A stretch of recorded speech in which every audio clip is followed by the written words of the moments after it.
কি পরিমাণ খঞ্জনা হয়েছে দর্শক দেখেন।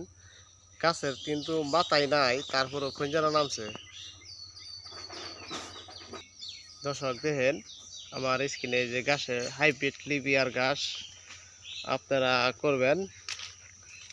এই আমার স্কিনে দেখতেছেন লিবিয়ার ঘাস, এই মাথা দিয়ে খাওয়াইছে, আবার ঘাস ওই গেছে গা। দেখেন দর্শক,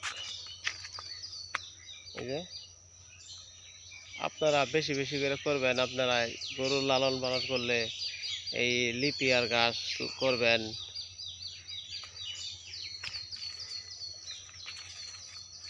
অল্প একটু জায়গা লাগাইছে লিপিয়ার ঘাস, হাইব্রিড লিপিয়া। এটা খাইলে গরুর মোটা তাজা।